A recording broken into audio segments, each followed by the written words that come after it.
Esther دوسرا باب۔ ان باتوں کے بعد جب اکسویریس بادشاہ کا غضب ٹھنڈا ہوا تو اس نے وشتی کو اور جو کچھ اس نے کیا تھا اور جو کچھ اس کے خلاف حکم ہوا تھا یاد کیا۔ تب بادشاہ کے ملازم جو اس کی خدمت کرتے تھے کہنے لگے کہ بادشاہ کے لیے جوان خوبصورت کنواریاں ڈھونڈی جائیں، اور بادشاہ اپنی مملکت کے سب صوبوں میں منصبداروں کو مقرر کرے تاکہ وہ سب جوان خوبصورت کنواریوں کو قصر سوسن کے بیچ حرم سرا میں اکٹھا کر کے بادشاہ کے خواجہ سرا ہیجا کے سپرد کریں، جو عورتوں کا محافظ ہے، اور طہارت کے لیے ان کا سامان ان کو دیا جائے، اور جو کنواری بادشاہ کو پسند ہو وہ وشتی کی جگہ ملکہ ہو۔ یہ بات بادشاہ کو پسند آئی اور اس نے ایسا ہی کیا۔ اور قصر سوسن میں ایک یہودی تھا جس کا نام مردکی تھا، جو یائر بن سمئی بن قیس کا بیٹا تھا، جو بنیامینی تھا، اور یروشلم سے ان اسیروں کے ساتھ گیا تھا جو شاہ یہودا یکونیہ کے ساتھ اسیری میں گئے تھے، جن کو شاہ بابل نبوکدنضر اسیر کر کے لے گیا تھا۔ اس نے اپنے چچا کی بیٹی حدثہ یعنی آستر کو پالا تھا، کیونکہ اس کے ماں باپ نہ تھے، اور وہ لڑکی حسین اور خوبصورت تھی۔ اور جب اس کے ماں باپ مر گئے تو مردکی نے اسے اپنی بیٹی کر کے پالا۔ سو ایسا ہوا کہ جب بادشاہ کا حکم اور فرمان سننے میں آیا اور بہت سی کنواریاں قصر سوسن میں اکٹھی ہو کر ہیجا کے سپرد ہوئی، تو آستر بھی بادشاہ کے محل میں پہنچائی گئی اور عورتوں کے محافظ ہیجا کے سپرد ہوئی،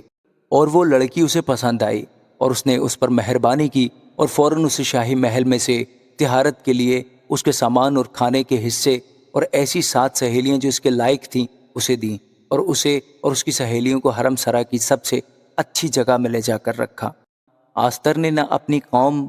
نہ اپنا خاندان ظاہر کیا تھا، کیونکہ مردکی نے اسے تاکید کر دی تھی کہ نہ بتائے،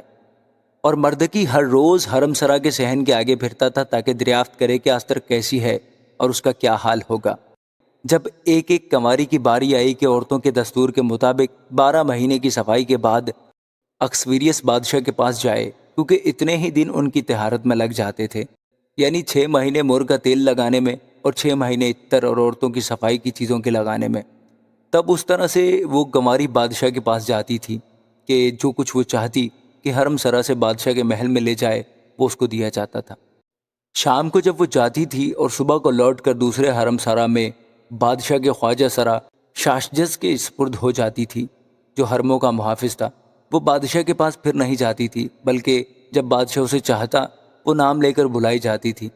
جب مردکی کے چچا ابیخیل کی بیٹی آستر کی، جسے مردکی نے اپنی بیٹی کر کے رکھا تھا، بادشاہ کے پاس جانے کی باری آئی، تو جو کچھ بادشاہ کے خواجہ سرا اور عورتوں کے محافظ ہیجا نے ٹھہرایا تھا اس کے سوا اس نے اور کچھ نہ مانگا،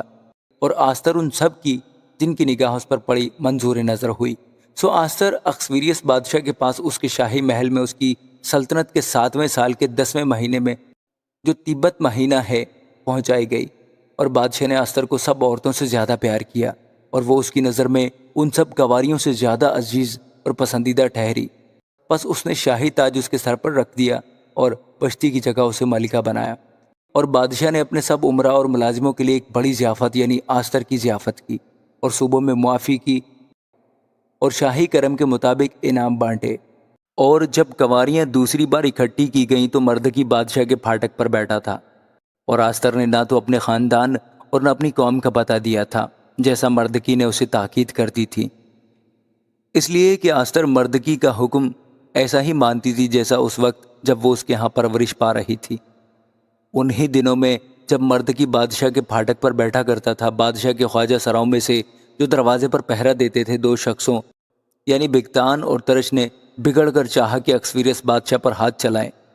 یہ بات مردکی کو معلوم ہوئی اور اس نے آستر ملکہ کو بتائی، اور آستر نے مردکی کا نام لے کر بادشاہ کو خبر دی۔ جب اس معاملہ کی تحقیقات کی گئی اور وہ بات ثابت ہوئی تو وہ دونوں ایک درخت پر لٹکا دیے گئے، اور یہ بادشاہ کے سامنے تواریخ کی کتاب میں لکھ لیا گیا۔ آمین۔